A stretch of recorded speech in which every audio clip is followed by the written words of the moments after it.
olhar à volta, entender o porquê das forças da natureza. Esse era um princípio fundamental de Albert Einstein.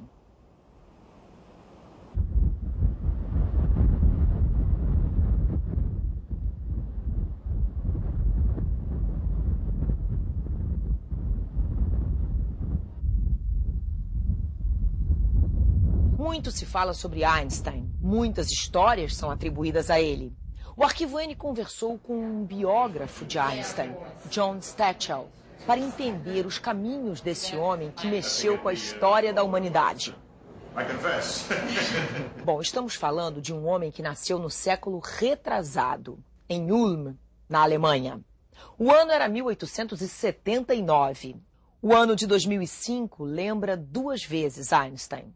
Seu cinquentenário de morte e ainda a comemoração dos 100 anos do clique, daquele momento em que todas as peças se encaixaram, o que ele chamou de teoria da relatividade restrita.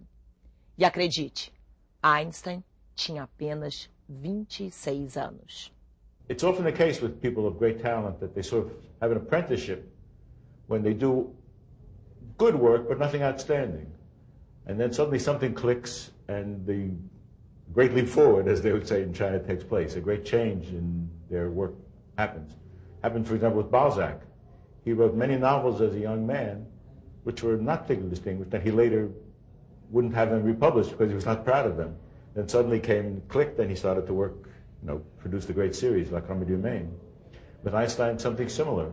His early works are acceptable. They were accepted by the Annales de Physique, which was the leading physics journal of that time, but they were not exceptional. If you just looked at those works, you would say, okay, it's a reasonably talented young man, but nothing special. But then in 1905, everything seems to have fitted together, and he took off, so to speak, and after that, there was no stopping. So from a patent office clerk, within a couple of years, he got a job in the university as assistant professor, then full professor, then he's invited to Berlin to be a member of the Academy of Sciences, with the right to teach, but no obligation to teach, just to devote himself to research completely. This all happens within the space of 8 years after 1905, that he rises like a meteor.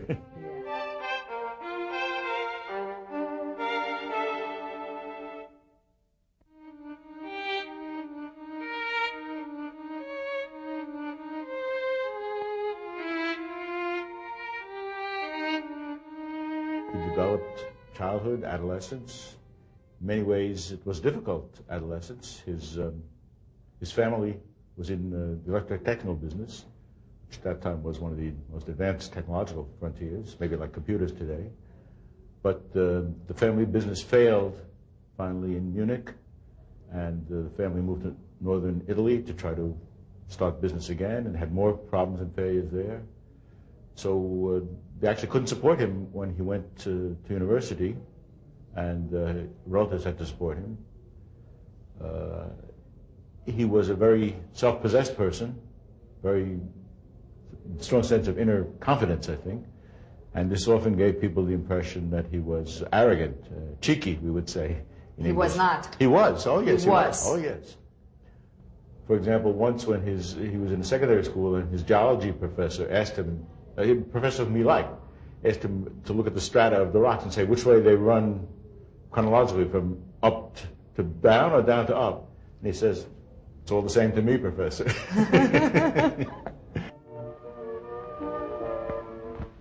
Simplicity was the way of the man himself at Kaput, his house in the lake area outside Berlin. He was followed here by politicians and academics, like the American physicist who took these home movies. But here he could sail, think, lounge with friends. The informality became part of the legend. He was always looking at the foundational problems. He could do the detailed studies of this or that problem, but he did it like you and I would do a crossword puzzle. It was like an amusing thing. But for him, the important problem is how is the world constructed? What is the deeper underlying nature of the laws of physics? That was his deepest work, was always concerned with those kind of problems.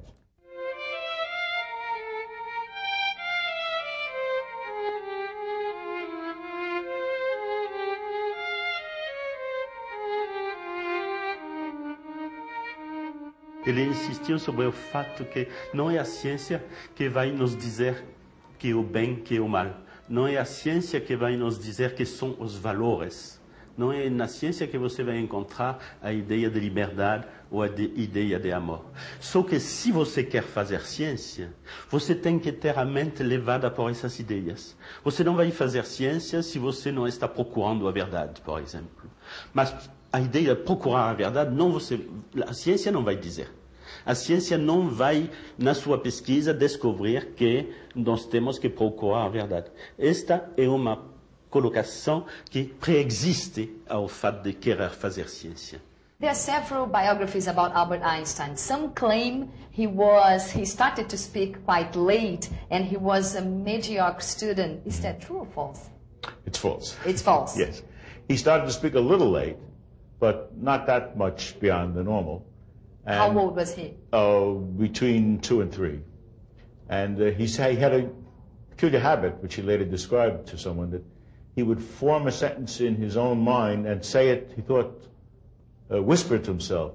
And then if he was happy with it, he would say it out loud. But, of course, what he thought was whispering was heard by people. So the family maid called him the dope at that time. She thought there was something wrong with him because he repeated the sentences twice, but he was actually just testing it out for himself.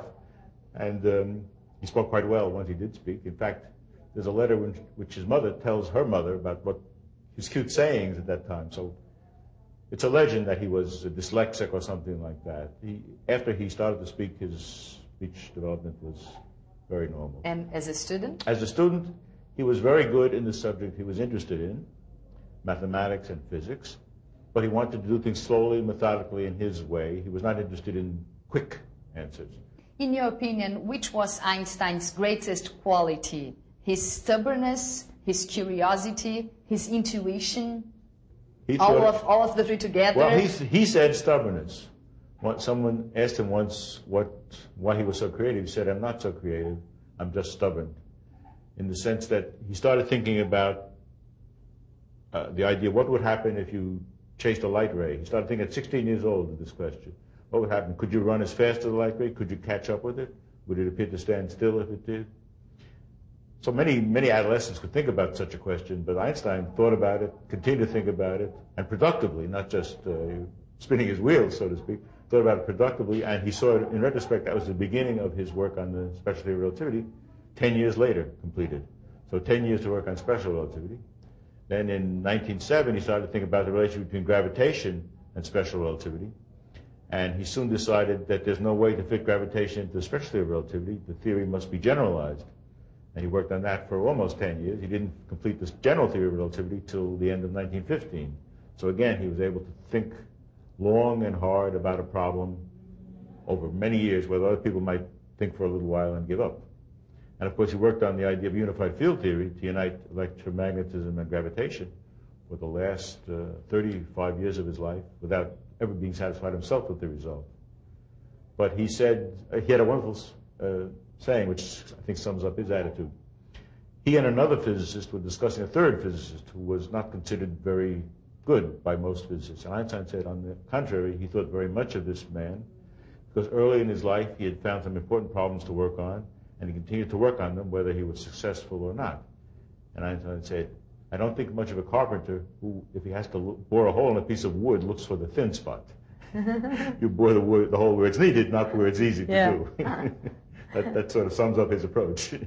There was a conflict in his mind. Could a pacifist commit himself to a military struggle against fascism? At a 54th birthday dinner in New York, he had spoken English for the first time in public. Dear friend, I was so covered with flowers that it's very difficult for me to bring to you my humble words. But I do it in German. Die Bedeutung der Jerusalemer Universität für das jüdische Volk. Jerusalem University has particular meaning now. Jews in Europe are being extensively denied access to education and the professions. Von dieser geistigen Not habe ich im Laufe der Jahre viel Trauer Over the years, I have read and heard much of this sorrow. It is not easy to say where the western boundaries of Europe are to be found. Einstein made one more trip to England that summer. He went into seclusion. The Nazis put a price on his head. In London, he made a last speech to Europeans before he left for Princeton. His personal despair for mankind was apparent.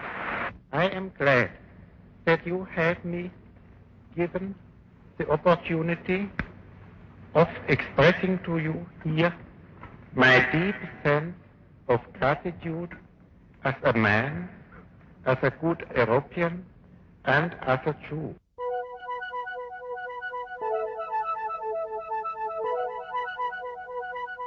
Mais fácil agir sobre a natureza, por nosso conhecimento, o que foi a desintegração do átomo, do que agir sobre nós mesmos. É uma palavra que filósofo da antiguidade podia ter dito se conhecia a desintegração do átomo, porque é uma maxime de sabedoria universal, esta, que é mais fácil agir sobre as coisas do mundo externas do que sobre si mesmo.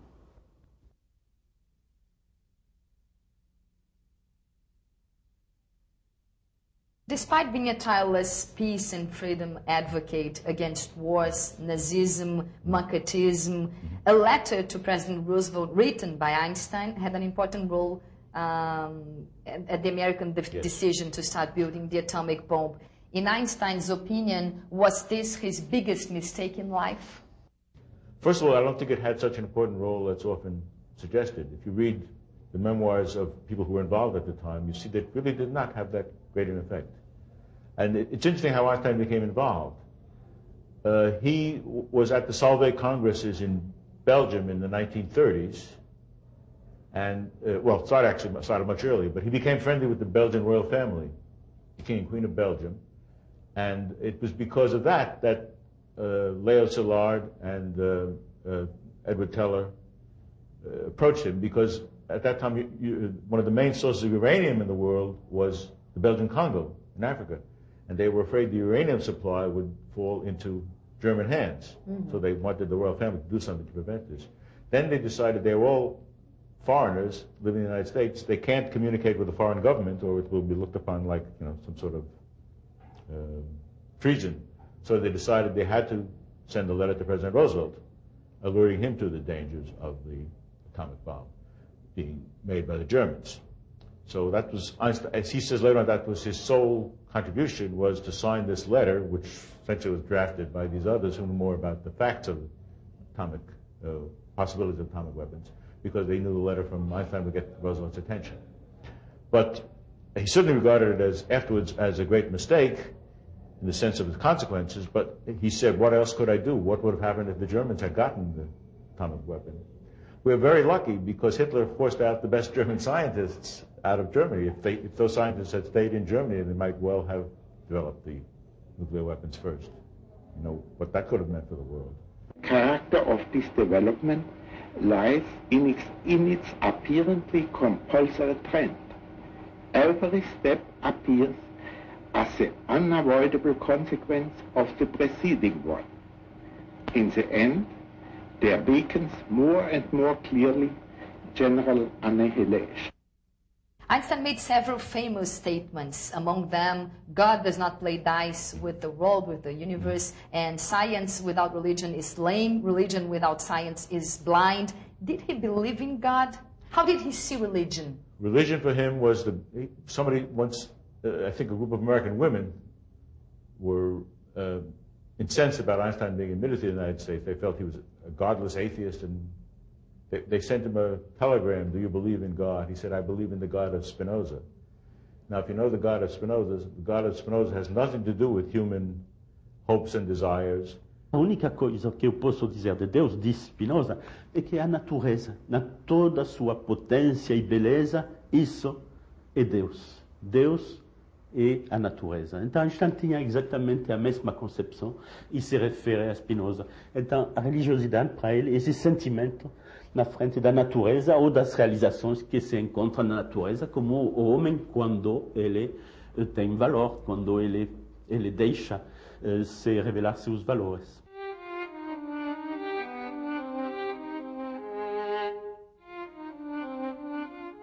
Religion for Einstein is the guarantee that the universe is lawful. For example, why do you do a crossword puzzle? Because you think there's a solution, right? For Einstein, the universe is a puzzle, right? Why do you work on finding the laws of the universe? Because you believe that the universe is lawful. That, for him, was what he calls cosmic religion. How was the importance of Princeton in his life? It was a haven for him.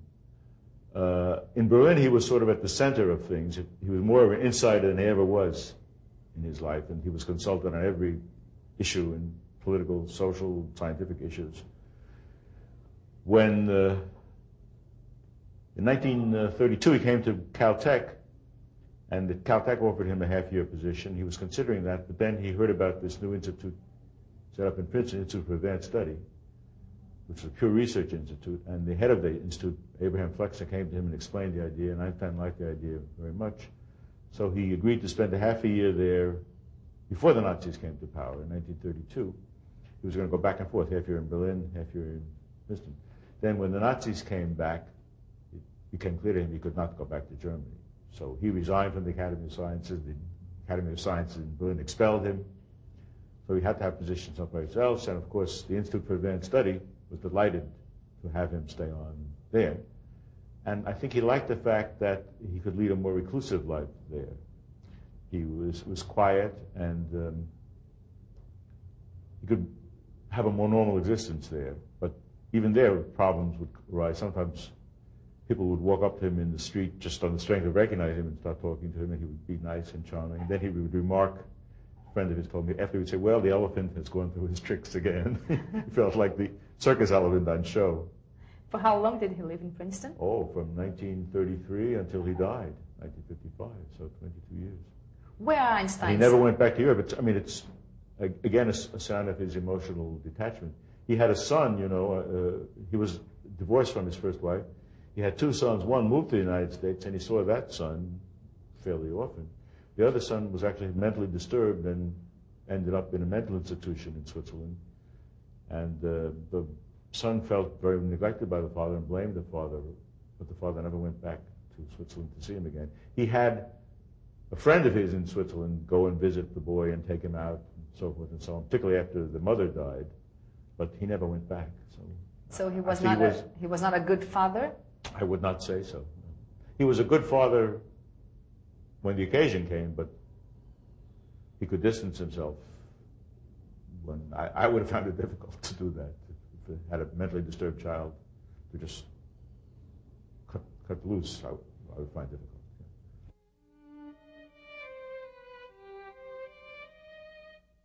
As he got older, he became more and more solitary. Yes, I think so.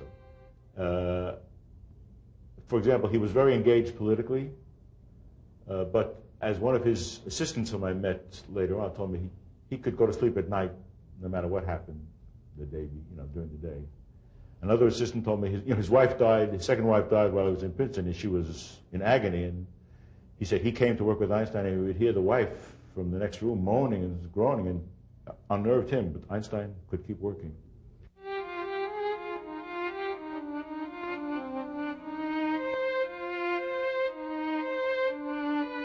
Did he play the violin well? Is that true or false? We happen to know, in the course of research for the first volume of the Einstein papers, we looked to find every document we could, and we actually found a report of the inspector of the secondary school that he went to, the music inspector, who commented on the playing, and he said Einstein work playing the violin was outstanding. Brilliant in German. It was brilliant, he says. So it was true that he really played the violin well.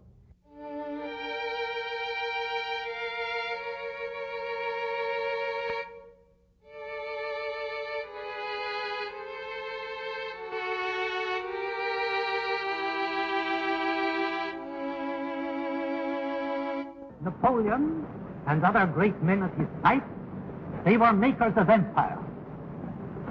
But there is an order of men who get beyond that. They are not makers of empires, but they are makers of universes. Their hands are unstained by the blood of any human being on earth. Ptolemy made a universe which lasted 1,400 years.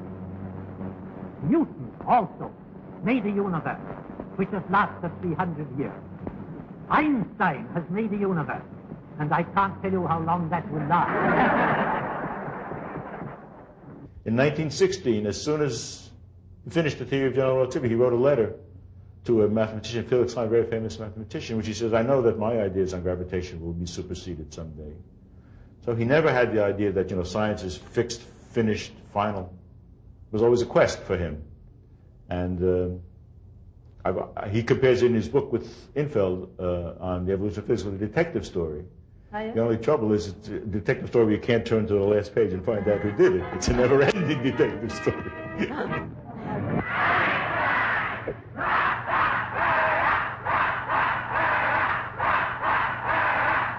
His welcome was the kind given to the heroes of the age.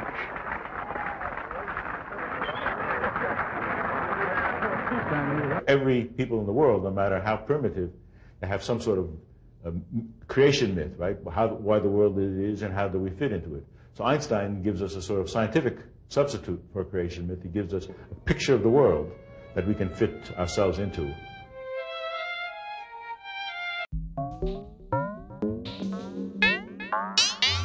O espaço aberto vai entrar num universo diferente, cheio de fórmulas e equações, mas acima de tudo repleto de ideias, pensamentos tão extraordinários que revolucionaram a nossa compreensão de mundo.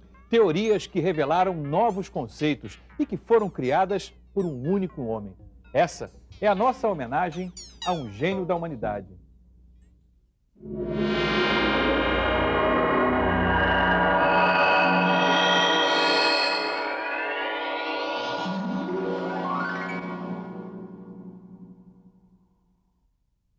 Olha à sua volta, quantos avanços tecnológicos. É cada vez mais difícil imaginar a nossa vida sem as facilidades do mundo moderno, como, por exemplo, escrever um texto no computador ou ouvir uma música no CD player. A leitura do código de barras, tão comum nas lojas e supermercados, até a tecnologia mais sofisticada começa a nos ajudar no dia a dia, como, por exemplo, localizar uma rua com precisão através do sistema GPS. O que nem todos conseguem perceber é que por trás disso tudo existe a marca quase invisível deste homem. Sem ele, sem as ideias dele, talvez nada disso tivesse sido inventado por outros cientistas. As principais teorias de Albert Einstein completam 100 anos, mas até hoje guiam a ciência e os avanços tecnológicos. E provavelmente vamos agradecer a ele por muito tempo ainda.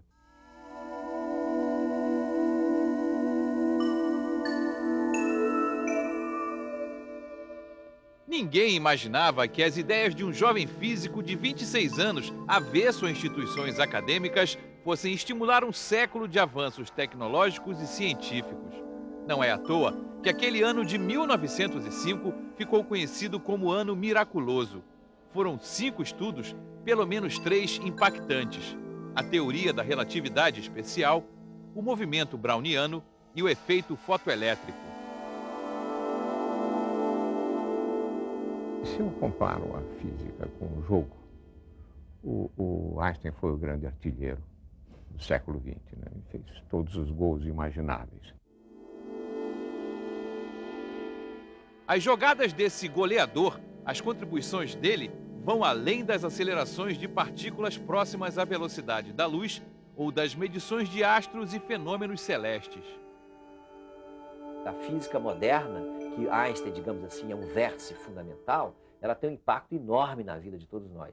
E nós não falamos aqui tanto do desenvolvimento no século, na segunda década do século XX, da física quântica, que está escorada nos trabalhos originais de Einstein e que permitiu todo um desenvolvimento de todos esses aparelhos que estão no entorno de nós, do computador, das máquinas digitais. Quer dizer, a física da matéria condensada a partir do átomo é um resultado decisivo da física moderna que impactou profundamente a vida de todos nós e o desenvolvimento científico e tecnológico dos países. A descrição de como a luz pode atuar como partículas, de como átomos emitem radiação e de como a velocidade e a gravidade afetam o ritmo do tempo também são muito importantes para a operação de equipamentos que já se incorporaram ao nosso dia a dia. É difícil enxergar um setor em que você não tenha uma decorrência direta ou indireta do trabalho de Einstein. Então, a câmara que nos filma nesse instante, essa câmara funciona através de uma série de processos eletromagnéticos e quânticos que associam luz e eletricidade. A porta do elevador, se alguém se interpuser no facho de luz visível ou não que tem ali na porta, você interrompe um circuito. Essa interrupção é feita pela falta do sinal de luz que estaria estimulando uma fotocélula colocada no batente do elevador. Esse é um processo que tem tudo a ver com o fenômeno fotoelétrico descoberto por Einstein em 1905. Você pega todo o sistema ligando luz e eletricidade, que está presente em tudo na vida, né? E até as formas operativas mais sofisticadas, CDs ou DVDs, fotocélulas de todo tipo, que estão presentes em tudo quanto é equipamento hoje, tem a ver com o legado de Einstein. Os aparelhos de GPS indicam latitude, longitude e altitude por meio de sinais dos 24 satélites do Sistema de Posicionamento Global que estão em órbita terrestre. Atualmente, a maior parte dos aparelhos pode detectar uma posição com precisão de 15 metros. Mas para isso é fundamental a teoria da relatividade, porque, segundo ela, relógios atômicos no espaço, movendo-se a 14.000 quilômetros por hora, como os do GPS, atrasam cerca de 7 microsegundos por dia em relação aos relógios estacionários. Além disso, existe a gravidade, que faz os relógios dos satélites rodar mais depressa 45 segundos. Portanto, o desvio geral do GPS é de 38 microsegundos. Se isso não for levado em conta, o erro diário nos cálculos do GPS seria de 11 quilômetros.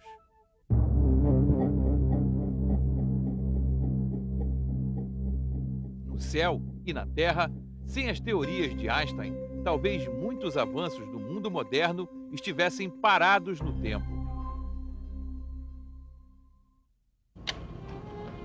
Vamos girar os ponteiros e voltar ao passado. Se estamos falando de um ano miraculoso como o de 1905, é preciso sermos justos. A história já havia registrado um outro ano miraculoso, muito tempo antes. Compreendido entre 1665 e 1666, o mundo da época conheceu as ideias daquele que até hoje é considerado um dos maiores pensadores da física clássica, ou o responsável por ela, Isaac Newton.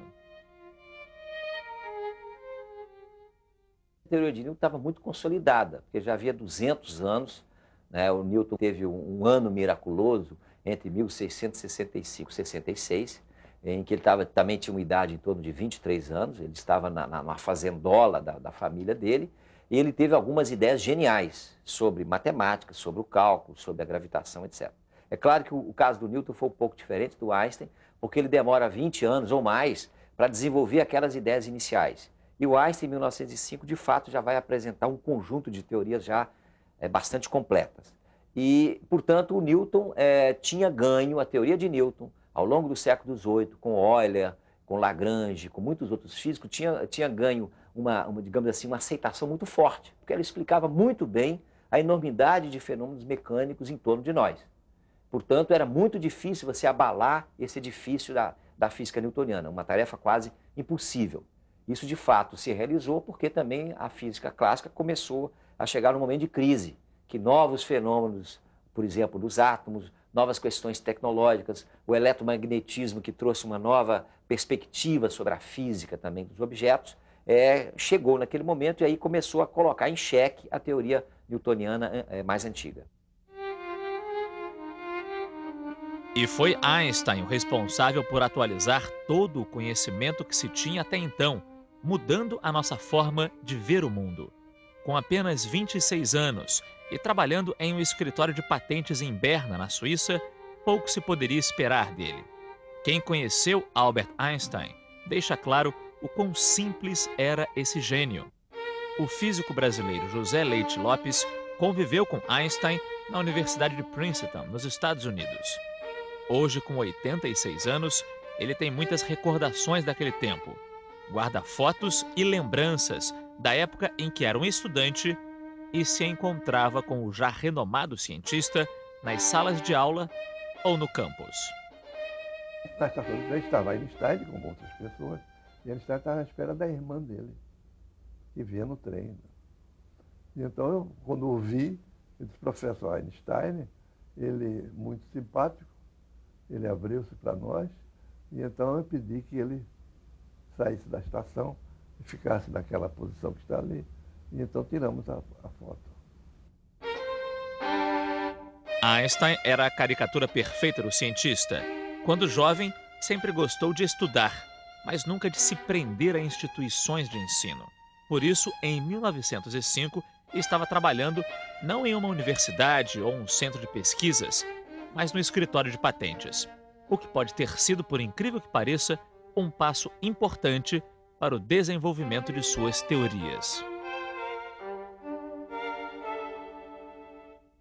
O fato dele ficar à margem da comunidade e não ter de prestar contas, de dar muito ligado, digamos assim, a maneira como a academia trabalha as questões, lhe deu um certo grau de independência. Então ele tinha um grau de ousadia e de independência crítica muito grande. E isso foi um ponto central nas características que permitiram com que ele fizesse essas revoluções na ciência. Agora, ele tinha uma capacidade individual muito grande também de aprendizado, né? Ele era um grande autodidata, uma capacidade de concentração muito grande em cima dos problemas, como o Newton também já havia exibido alguns séculos antes, e ele tinha, portanto, e também ele estava enfronhado, né? Ele conhecia bem os clássicos da física, ele vinha estudando isso desde jovem. Então, ele tinha um conhecimento e tinha uma intuição muito grande para identificar quais os grandes problemas que a física vivenciava naquele momento e ter a ousadia de enfrentá-los com ideias originais.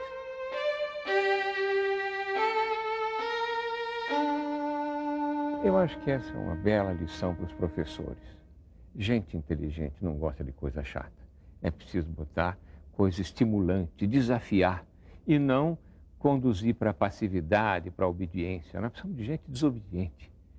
O mundo precisa de gente que não concorda com o que está aí. O mundo não está grande coisa, diga-se de passagem. Mais do que antes, hoje é hora de produzir mais gente como Einstein, com uma profunda compreensão humanista do mundo. Quer dizer, um pacifista, um homem engajado nas coisas sociais, que olhava a ciência e o mundo com a irreverência de quem quer transformar.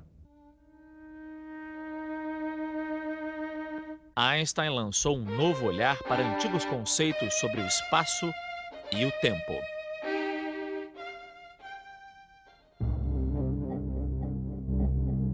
Einstein provou que tempo e espaço não são exatamente iguais para todos. Para Newton, o relógio é um relógio absoluto. Então, ele teria os resultados iguais, idênticos para qualquer pessoa na Terra, na Lua, em Marte ou em qualquer lugar do universo afora, ou para nós, sentados, andando, não importa o quê. Para Einstein, não. Isto começou a ser diferente, né? Essas questões foram examinadas, como eu disse, por vários físicos, e o que Einstein fez foi a formulação final com essa interpretação física. Einstein escreveu duas teorias da relatividade. A primeira, elaborada em 1905, ficou conhecida como teoria da relatividade especial ou restrita. Essa teoria, ela, de certa maneira, ela faz uma revisão das nossas noções de tempo e espaço, que predominavam desde Galileu e de Newton, e leva a uma nova mecânica. Os resultados que ela traz, eles não são, digamos assim, tão perceptíveis na escala que nós estamos habituados, na qual a mecânica newtoniana descreve muito bem os fenômenos. Mas tem uma implicação grande para velocidades maiores, velocidades próximas à da luz. Então, para o comportamento da luz, para o comportamento de objetos, que que se movem a velocidades muito grandes, e isso implica em correções nas leis e nas teorias de Newton. O Einstein vai mostrar com a relatividade que se você está, por exemplo, viajando numa nave espacial com uma velocidade muito grande em relação a outra pessoa, o tempo para você anda num ritmo diferente. A medida da distância, do intervalo, a gente chama de intervalo espacial, entre dois acontecimentos, também depende de quem está observando. Evidentemente, isso não tem um impacto muito direto na vida cotidiana da gente, onde a física newtoniana, em boa parte, dá conta dos fenômenos mecânicos, né? Mas tem uma importância na visão de mundo. As ideias de Einstein deram origem a várias situações imaginárias, possíveis de acontecer em teoria, mas difíceis de se comprovar na prática.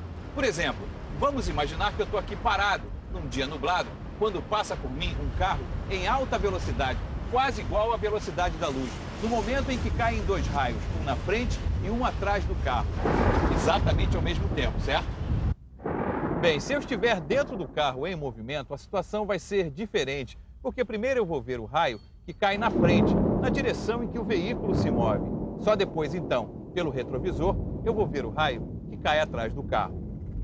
O fenômeno aconteceria porque, ao mesmo tempo em que o carro se desloca em direção ao relâmpago da frente, ele se afasta do relâmpago que cai atrás. E este relâmpago de trás deve percorrer uma distância maior do que o primeiro para chegar até o observador. Como a velocidade da luz é constante, o relâmpago da frente chega antes do de trás. O atraso é proporcional à velocidade do carro. Esse efeito de dilatação do tempo pode parecer estranho, mas já foi provado em experimentos com relógios de alta precisão em aviões. Difícil de entender? A complexidade das ideias de Einstein para um cidadão comum inspirou um encontro fictício e inusitado nas telas de cinema, quando Marilyn Monroe explica para Einstein a teoria da relatividade especial. Look, could I explain something to you? Certainly. What? The theory of relativity. Depois de provar que sabe a teoria da relatividade, Marilyn Monroe, da ficção, confessa que aprendeu, mas não entendeu. E o fictício Einstein revela que nem sempre o conhecimento é a verdade. You agree with me. I agree with someone else. We all have knowledge.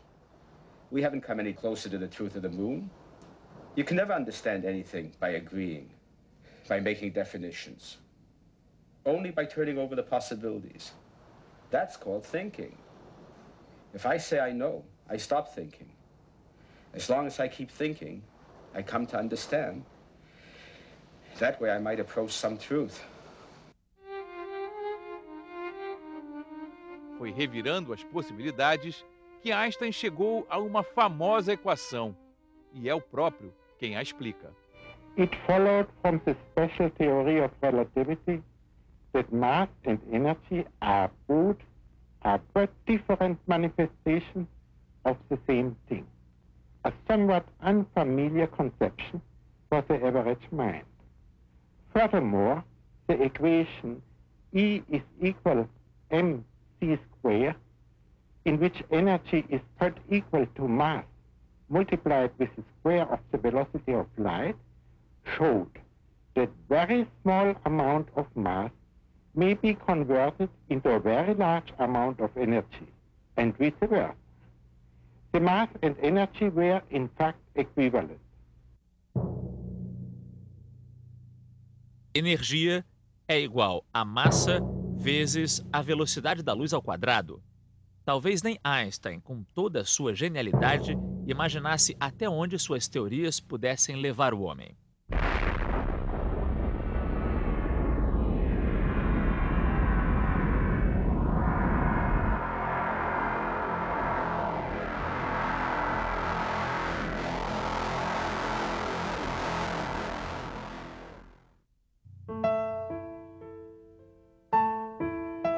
A bomba que acabou com as cidades japonesas de Hiroshima e Nagasaki, matando mais de 200 mil pessoas, determinou o fim da Segunda Guerra Mundial e iniciou uma corrida atrás de quem detinha o poder de construir esse tipo de artefato.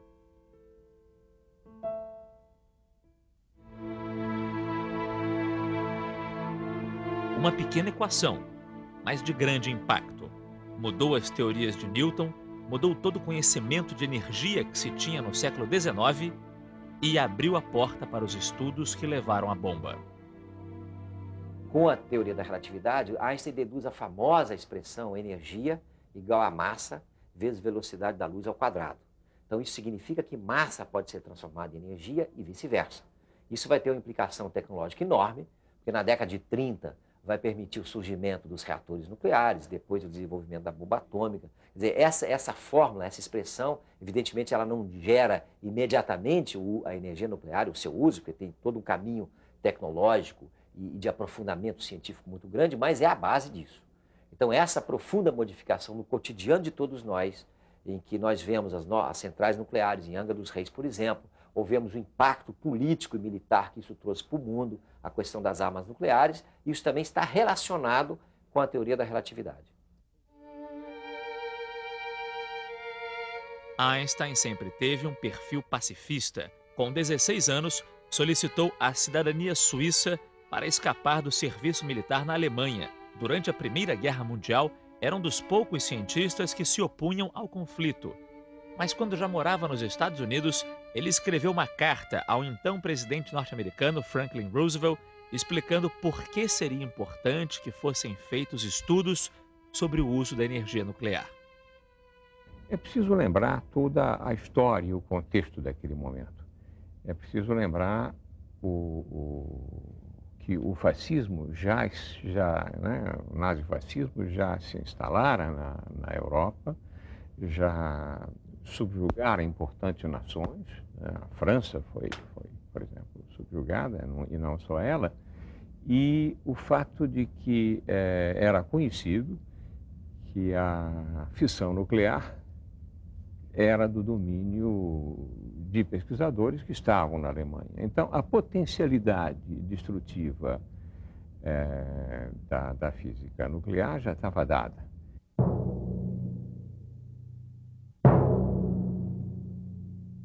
Os físicos se depararam com a questão, olha, se a energia é massa vezes a velocidade da luz ao quadrado, se eu transformar um grãozinho de massa em energia, é uma energia suficiente para destruir qualquer coisa que seja, para queimar tudo que esteja à volta num raio muito grande.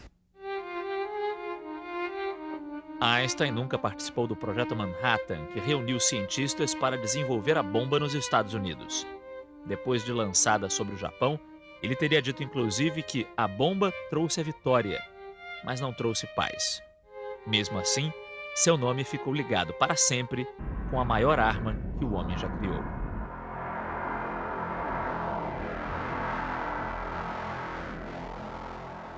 A equação virou um símbolo do dilema da humanidade. Trouxe destruição, mas também permitiu o desenvolvimento da energia nuclear, com todas as suas aplicações, entre elas a que salva vidas, a medicina nuclear. E mais, a equação inspira novas perspectivas até hoje. Mesmo com ideias tão originais, a consagração da genialidade de Einstein só viria 14 anos depois. Mas essa é uma outra história que você vai ver no próximo programa. E vai ver também como uma das teorias dele foi comprovada aqui no Brasil. Mais exatamente, Márcio, em Sobral, no Ceará. Ainda no próximo Espaço Aberto, Ari, vamos conhecer a dança microscópica, que levou à comprovação da existência da molécula, sem esquecer da teoria mais revolucionária de todas, uma hipótese que explica a natureza da luz.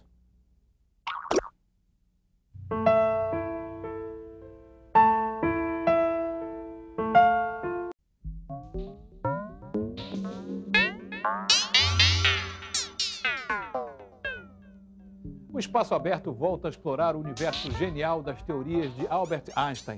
É a nossa homenagem aos estudos que completam 100 anos, mas que ainda não envelheceram, Márcio. Nem um pouco, Ari. No programa de hoje, vamos comprovar a existência da molécula, entender a natureza da luz e mostrar como o jovem cientista amadureceu suas ideias e foi consagrado como um divisor na história da física.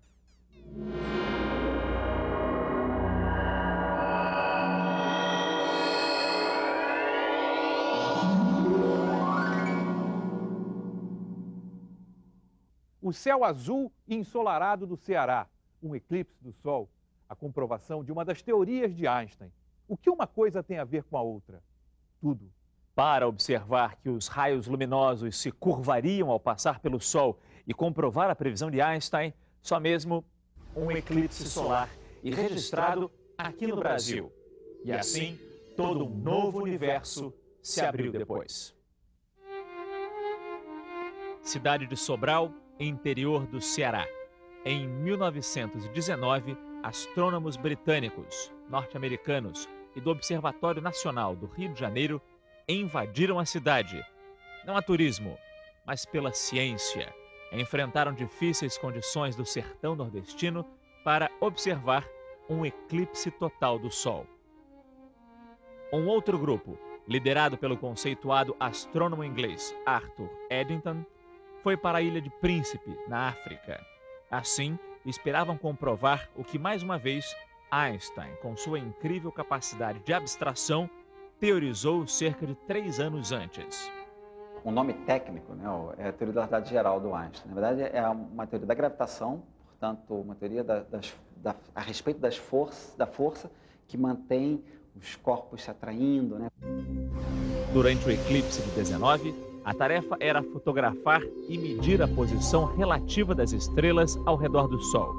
As estrelas se tornariam visíveis quando o disco solar fosse encoberto pela Lua. Depois, as fotos seriam comparadas com outras tiradas à noite para se confrontar com as posições normais das mesmas estrelas, sem que a luz delas passasse pela proximidade do Sol. 29 de maio de 1919, o tempo estava fechado na costa da África, o tempo não estava bom e aquela equipe que foi para lá não fez boas fotos. Não, conseguiu fazer algumas, as nuvens se entreabriram e eles conseguiram fotografar. Mesmo através entre as nuvens também, que as nuvens estavam começando a se dissipar, eles conseguiram fotografar algumas, se eu não me engano, também algo em torno de 7 ou 8 fotografias. Mas o melhor resultado teria sido mesmo da equipe que foi para Sobral. Exatamente, né? Em Sobral o dia também amanheceu bastante nublado. Mas com o passar do tempo, as nuvens foram se dissipando e poucos momentos antes do eclipse começar, eles conseguiram obter um clarão no céu e através do clarão, entre as nuvens, eles conseguiram fazer observações. E quanto tempo depois desse 29 de maio, da data exata da observação, quanto tempo depois se comprovaram as teorias de Einstein? Bom, eles tiraram as fotografias no dia 29 de maio, voltaram poucos meses depois para fazer uma série de outras fotografias sem a presença do eclipse, sem a presença do Sol, para verificar, comparar a diferença da posição das estrelas. E isso vai ser, depois os dois astrônomos, o Crommelin e o Davidson, voltam para a Inglaterra e trabalham ao longo de 3 meses, agosto, setembro, outubro, mais ou menos, nos dados necessários para chegar ao resultado final e anunciar, né? E no dia seguinte saiu uma notícia, uma manchete, né, declarando de modo bombástico que havia acontecido uma revolução na física graças à comprovação da teoria da relatividade do Einstein. Um popstar no meio de uma turnê. Assim poderia ser vista em 1925 a visita de Einstein ao Brasil. Já famoso pelas teorias que revolucionaram a física, ganhador do Prêmio Nobel, ele parou no Rio de Janeiro e em Montevidéu, no Uruguai, durante uma viagem que teve como destino a Argentina. No Rio ficou 8 dias. Deu palestras, conheceu institutos de pesquisa, interagiu com as comunidades judaica e alemã, foi recebido por autoridades, comeu vatapá. Era a chance de conhecer o país que 6 anos antes havia ajudado a comprovar uma de suas mais importantes teorias. Houve alguma menção ao Brasil, ao fato de ter sido em Sobral, que ele viu comprovada a sua teoria? Houve algo a esse respeito? Sim, ele tem uma declaração que também é praticamente isso. Ele diz que o problema que o cérebro dele concebeu teria sido resolvido pelo radiante ou ensolarado céu brasileiro, né? Muito simpático. É, bastante simpático, né? O radiante ou ensolarado céu brasileiro contribuiu para que essa teoria fosse comprovada. O ensolarado céu brasileiro, o eclipse em Sobral, ajudaram Einstein a resolver que problema exatamente? Bem, depois de criar a teoria da relatividade especial em 1905, Einstein viu que era necessária uma outra teoria que levasse em conta os efeitos da aceleração, incluindo a gravidade. Na gravitação, o Newton explicava de uma maneira o comportamento dos planetas, por exemplo, girando em torno do Sol, através de uma ação à distância estranha, que percorre todo o universo, cai com o quadrado da distância e faz com que os planetas girem em torno do Sol de uma determinada maneira, como a gente observa. O Einstein vai dar uma explicação diferente. Para ele, o que acontece é que a massa do Sol ela curva o espaço-tempo, ela produz uma geometria diferente e aí os planetas seguem aquela geometria, seguem um caminho mais curto, digamos assim, um caminho mais simples em cima de um universo curvo. Nascia a teoria da relatividade geral, com a ideia de que a massa deforma o espaço-tempo e que o espaço-tempo curvo indica à massa como se movimentar.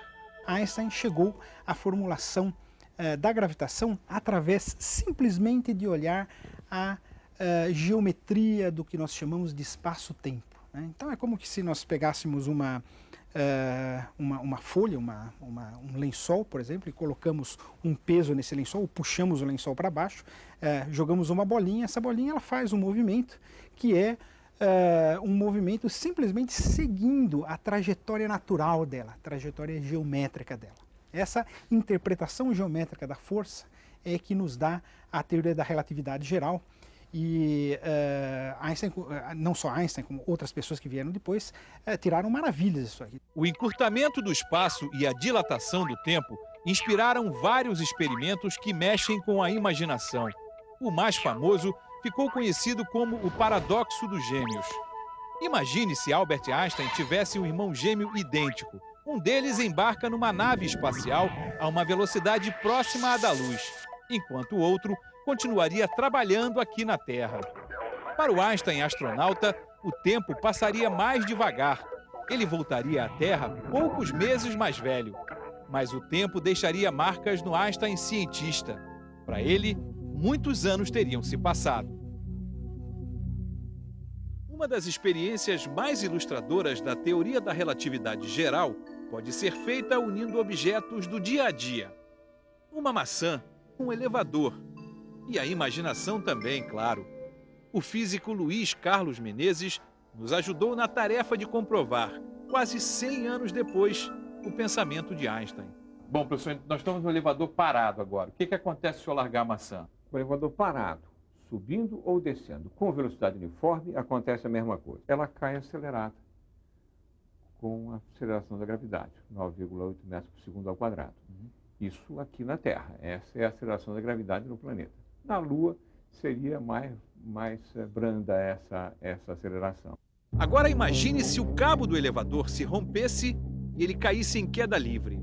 Ok, então, professor, nós estamos no elevador em queda livre. O que acontece com a maçã agora? Com a gente em queda livre, o peso não é sentido. Os nossos braços ficam mais leves, tá certo? E se eu abandonar a maçã, mesmo que eu dê um pequeno giro, ela vai ficar girando parada no lugar. Ela não tem por que razão cair. Einstein pergunta, que experiência se pode fazer para saber se se está em queda livre num elevador ou se se está num espaço sem gravidade? Sem olhar para fora, né? Sem fazer experiências externas. Localmente, as duas coisas são completamente equivalentes. Essa equivalência, gravitação, aceleração, é a alma da relatividade geral, com a qual se mudou a compreensão do mundo, de cosmo, de buracos negros, a Big Bang, tudo tem a ver com a teoria da relatividade geral que Einstein construiu a partir dessa experiência imaginária no elevador. Muita gente pensa que Einstein ganhou o prêmio Nobel pela teoria da relatividade, mas, na verdade, ele foi premiado pelo estudo sobre os fótons, uma hipótese inovadora que explicava a natureza da luz. A teoria era tão revolucionária que levou 16 anos para ser consagrada. E um importante avanço tecnológico desenvolvido a partir das ideias de Einstein só surgiu na década de 60, o laser. Locking phasers on target. They're locking phasers. Ray shields. Fire! Quando o filme é de ficção científica, lá está ele. Para os cineastas, é uma arma mortal.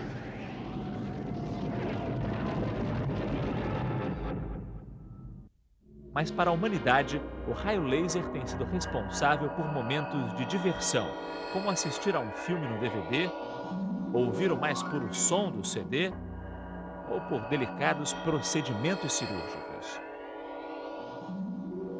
E pensar que tudo isso começou com uma teoria de Einstein, para o próprio cientista, a mais revolucionária de suas ideias, a constituição da luz. A ideia que prevalecia até Einstein era de que a luz vinha em ondas e precisava de um meio para se propagar, que seria o éter. As pessoas acreditavam na teoria ondulatória da luz e até por analogia com outros tipos de onda, né? Por exemplo, as ondas do mar, né, precisam da água para se propagar. Né? As ondas sonoras, né, a minha voz, né, precisa do ar para chegar até você. Né? Então, por analogia, as pessoas diziam as ondas de luz precisam de um meio para se propagar. Uma experiência feita antes do trabalho de Einstein, a experiência de Michelson Morley, mostrou que essa hipótese do éter não se sustentava. Mas o Einstein não considerou essa experiência como um fato fundamental para a sua pesquisa. Ele estava mais preocupado com outras questões que tinham a ver com propriedades básicas das equações fundamentais que descreviam a luz. Em 1905, Einstein, baseado em experiências que já haviam sido feitas anteriormente por outros cientistas, como Hertz e Lennard, e em ideia de Planck sobre a radiação luminosa, desenvolve uma nova hipótese sobre a constituição da luz. Ele fez essa proposta ao examinar o efeito fotoelétrico, um efeito conhecido já experimentalmente, e que é o seguinte: você envia luz sobre um metal e verifica então que esse metal emite elétrons quando a luz incide sobre ele. Verifica-se também na experiência que a energia desses elétrons, com que eles saem, não depende da intensidade dessa luz. Você pode colocar uma luz mais forte, aí vão sair mais elétrons. Mas esses elétrons saem com uma velocidade que independe da intensidade da luz, cada elétron. A teoria clássica não conseguia explicar isso. Para a teoria clássica, a velocidade dos elétrons devia aumentar com a intensidade da luz. E o Einstein, em 1905, publicou um artigo sobre o efeito fotoelétrico, em que ele explica por que não depende da intensidade. E nesse artigo ele diz a frase famosa: a luz se comporta como se fosse constituída de corpúsculos. Essa afirmação prudente do Einstein, como se fosse, né, mostra a resistência do próprio Einstein e da comunidade científica da época de entender a luz como algo que não fosse uma onda, que fosse constituída de corpúsculos. A resistência ao conceito de fóton era muito grande, não era só da comunidade científica em geral. O próprio Einstein levou muitos anos até aceitar esse conceito. Einstein imaginou que a energia luminosa não está distribuída de forma contínua no espaço, mas está repartida em pacotes discretos de energia, os quanta de luz, chamados posteriormente de fótons, ou seja, algo como átomos de luz. Em 1925, foram realizadas experiências que mostraram de forma imune a qualquer dúvida, né, que os fótons eram uma realidade. Esses lasers que vocês estão vendo aqui são uma consequência direta daquele trabalho. Então, o conceito de fóton resultou nos lasers, que hoje em dia tem um grande número de aplicações.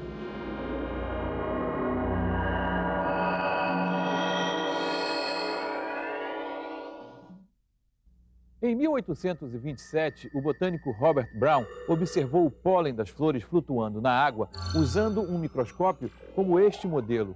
Ficou surpreso com o que viu. Os minúsculos grãos não paravam de se deslocar como numa dança interminável. Só Einstein conseguiu explicar o fenômeno. E foi outra revelação surpreendente. O movimento das pequenas partículas é provocado pelo choque com as moléculas do líquido, ou seja, foi a comprovação da existência da molécula. O Einstein, no seu trabalho sobre o movimento browniano, mostrou que as observações feitas pelo Brown, muitos anos antes, podiam ser explicadas supondo que um fluido consiste de moléculas em constante vibração. Quais foram as observações feitas pelo Brown? O Brown era botânico e ele observou que partículas de pólen depositadas sobre a superfície de um líquido têm um movimento na superfície desse líquido. E durante muitos anos os físicos se perguntavam qual era a origem desse movimento. Sabiam que devia estar associado a algum movimento fluido, uma vez que essas partículas não tinham vida. Mas foi o Einstein quem botou o dedo na ferida, quem mostrou realmente que esse movimento dessas partículas era devido às colisões das moléculas do fluido contra essas partículas. Como as moléculas do fluido têm um movimento aleatório, ao colidir com essas partículas, imprimem a essas partículas uma velocidade. Então a partícula ganha uma velocidade, depois encontra outra molécula e muda a sua direção. Então a grande contribuição do Einstein em seu trabalho sobre o movimento browniano foi, primeiro, mostrar realmente que esse movimento browniano estava associado à composição molecular do fluido. Em segundo lugar, mostrar como, a partir da observação desse movimento, se poderiam determinar quantidades extremamente importantes para a caracterização molecular do líquido. Essa foi a contribuição do Einstein.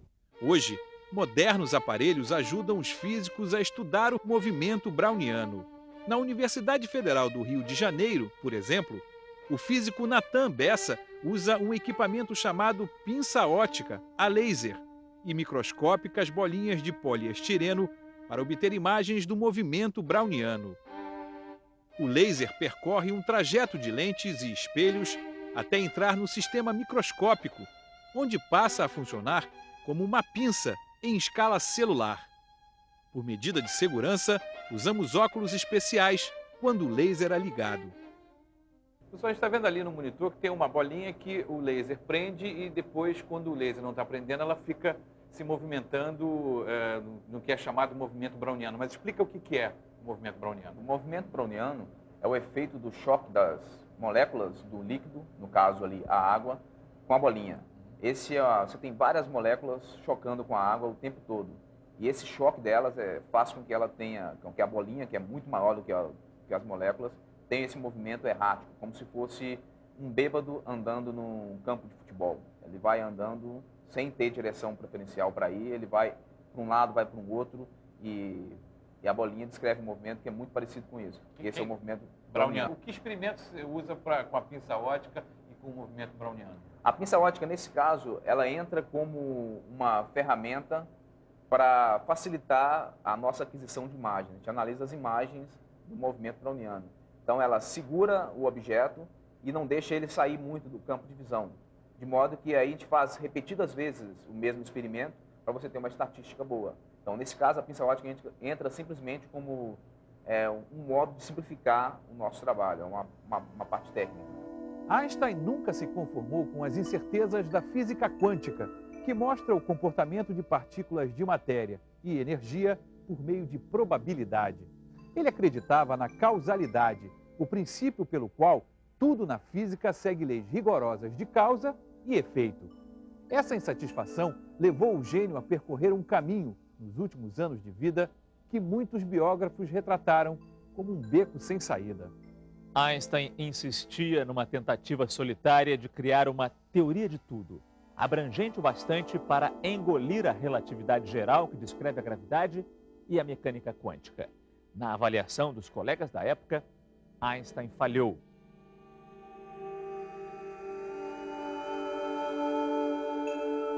O problema da unificação, do eletromagnetismo com a gravitação e da gravitação com a física quântica é um problema ultra atual, não resolvido. Eu acredito que esse seja, de fato, um dos grandes problemas do século XXI.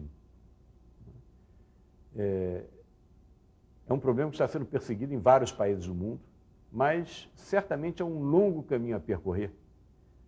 Ou então, quem sabe, talvez um dos jovens que esteja assistindo esse programa tenha ideias brilhantes, como teve o Einstein, e encurte esse caminho, criando novos paradigmas e novas teorias que terão repercussões importantíssimas no século XXI.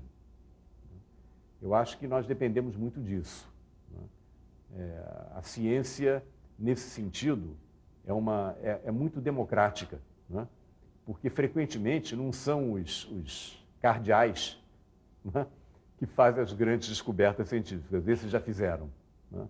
São os jovens, né, com a mente aberta, que realizam as grandes descobertas, que propõem as grandes teorias.